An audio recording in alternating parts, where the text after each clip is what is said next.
Hey everybody, it's your old pal John. Hope you're all doing well. It's been a little while. I'm sorry I was on a little bit of business, but let's get into it. I know I've had some things here about Watch Mojo. Not a lot of people like this, but there are 10 things that only exist in the UK, and I don't know.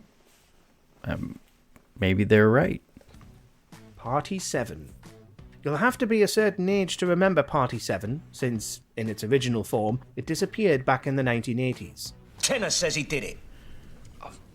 I'm not playing. Tenor and a party 7. This was a tin of beer that was the equivalent of 7 pints in one big can, which would have cost about a tenner in today's money, though it originally cost 15 shillings. This is the same thing over and over again. It's a testament to how much the Brits love booze that such a product existed and remained popular, despite its propensity to explode and supposed poor quality. Right, the chosen vintage of the CID. Then, in the 2020s, Party 7 had a brief renaissance, when the beer returned in a keg format in 2021. Little Chef. Okay. That's a drink. That's a beer. It must be a really crappy beer, like the equivalent to our natural ice, natty ice we call it, or natural light, I guess. Did anyone ever drink that?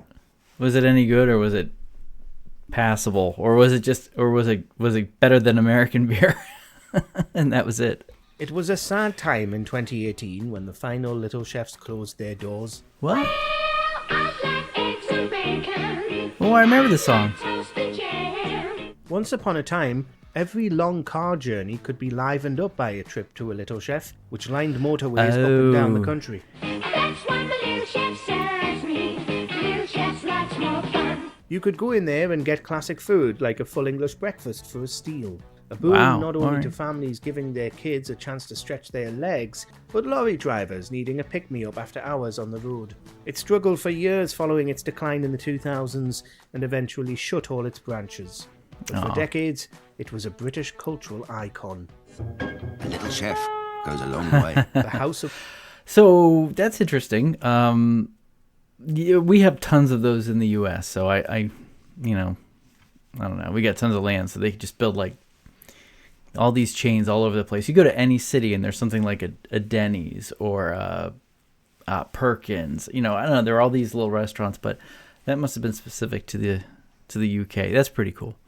The House of Lords. The most headline-grabbing recommendation, abolishing this place, the House of Lords, in favour of an elected chamber. One of the most controversial things in British politics, the House of Lords as of 2023 is still there and still affecting our laws. That's despite many attempts to reform it, and lots of high-profile and powerful politicians even saying they want to abolish it completely. I think there's a lot that needs to be done to change the House of Lords. What I'm not convinced about is that we need another elected chamber. It's one of the most bizarre parts of life in the UK, that we still have this system of hereditary aristocratic titles that mean unelected people, often rich landowners, get to sit there in Parliament and tweak or even outright block laws devised in the House of Commons. What people get very worried about is the size of the House of Lords and the appointments process for the House of Lords. They've got no real public accountability and are one of the strangest things about Britain to explain to foreigners. Cornish... You know what? You're absolutely right. So we have Congress, which is based on like your particular area, within, I don't know, the counties, things like that, and then we have a senator, which you get 2 from every state, so they're 100 senators, roughly. There's a little ifs about that, but so you get a whole lot of Congress people, and then you get Senate, and it's just not great. But they are both elected, so I get that about the House of Lords. I don't really see why they should be allowed to change the laws if the monarchy, the king, if he's not allowed to change any laws, why should? I mean, I guess he could, but sometimes one of the things that we had learned with like a certain orange person that ran our country for a little while was that sometimes you just actually have to spell out laws and write those laws down, because just having something for the sake of having something, where do you stop? You just keep going. Pasties. Cornwall is a unique part of England with its own distinct culture, flag, and even a native language. And it also boasts one of the most iconic British foodstuffs, the Cornish pasty. But the humble Cornish pasty is perhaps more important than you realise if you're not from Cornwall yourself, since it previously held protected status under EU law. This meant that only pasties meeting stringent requirements could truly call themselves Cornish. They've got to follow a strict recipe and be prepared in Cornwall. This was all done to protect the pasty industry, which uses local produce and provides jobs to many in the county. Interesting. So that's probably the equivalent of, now this is I'm just saying it's not necessarily the equivalent, but near me is Philadelphia.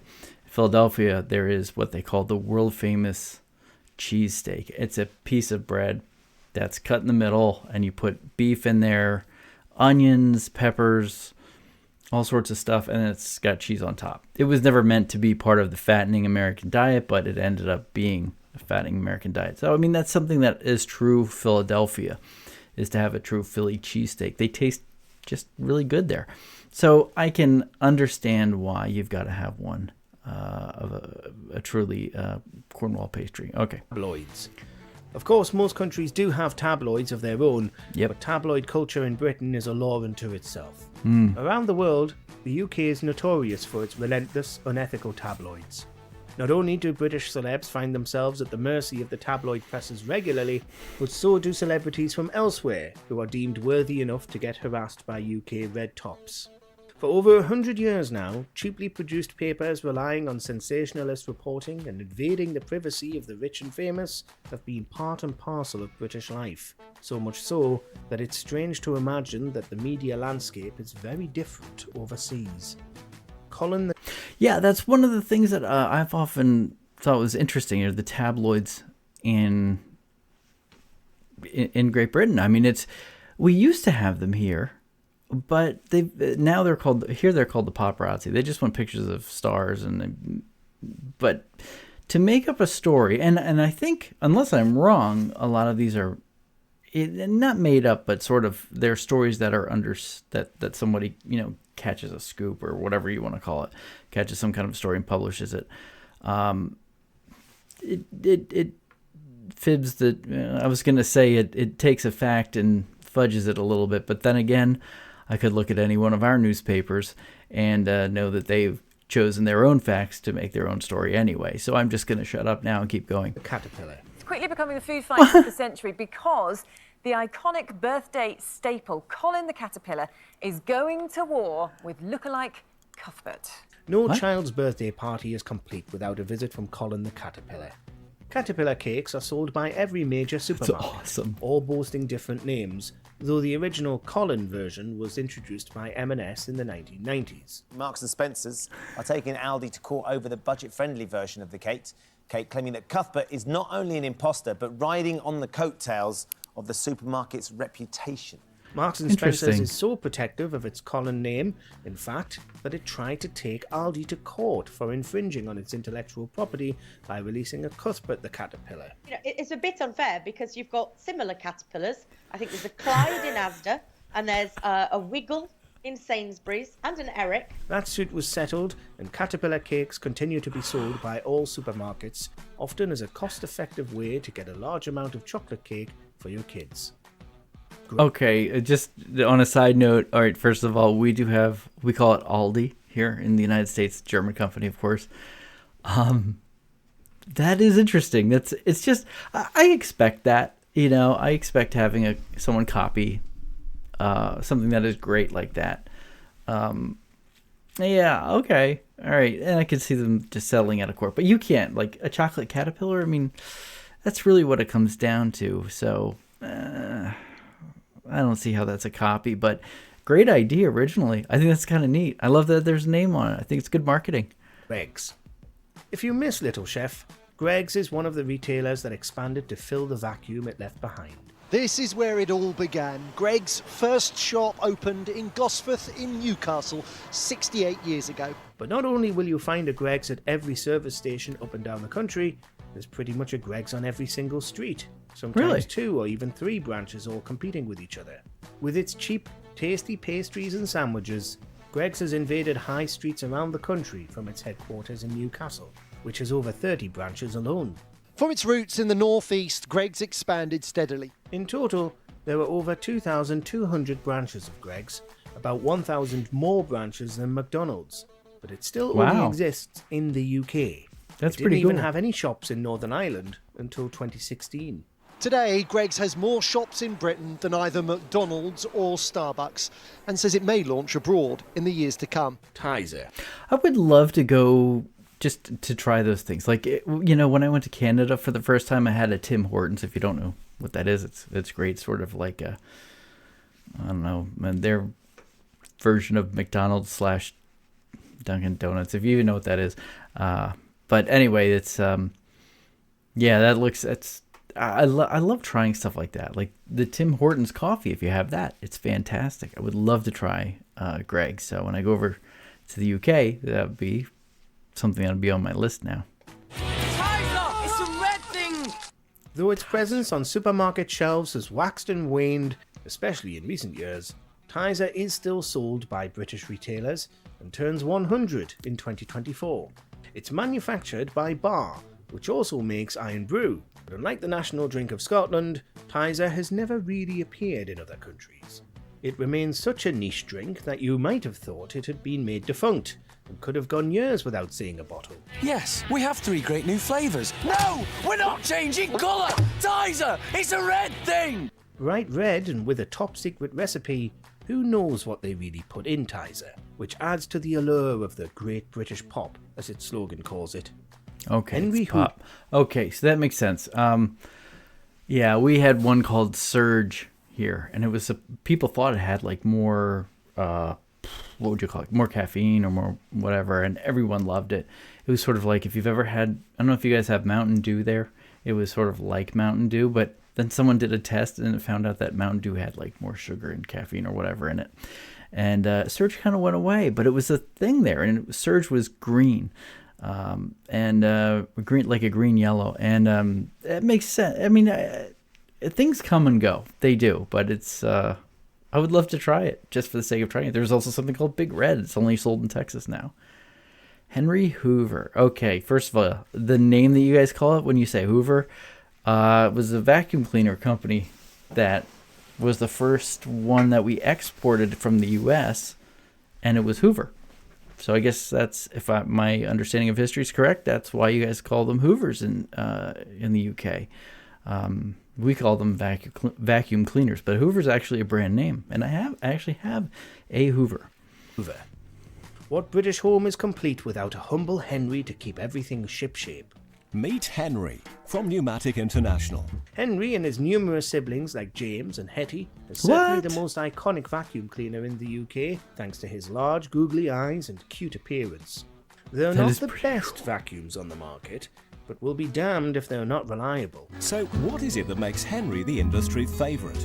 Is it the long life engineering and proven reliability? There aren't any bells and whistles on Henry, though some are designed for slightly different things. And buying him, you can be sure you've got a solid appliance that might even last a lifetime, and all without breaking the bank. It's all over the floor as well. Feet up again, please. Did any of this go in your mouth? Mr. Blobby. That is so cool. I have never heard of Henry the Hoover and his siblings. But that's a neat idea. Hey, as long as it works and it's reliable, it probably shouldn't go out of favor. So that's cool. I just like the smile. That is how can you not like that? It's sort of like, we have one here. It's called the Auric. There's nothing actually funny about it, but it's just your standard vacuum cleaner, but it does an extremely good job. And there are all sorts of other things on the market. There's Dyson, which comes from, Great Britain. There's, Hoover. There's all sorts of other stuff. But, one of the ones that you can always get is an Auric. Maybe the most bizarre thing to come out of British light entertainment. That's weird. That's saying something. Mr. Blobby has been a household name ever since his debut in the late 90s.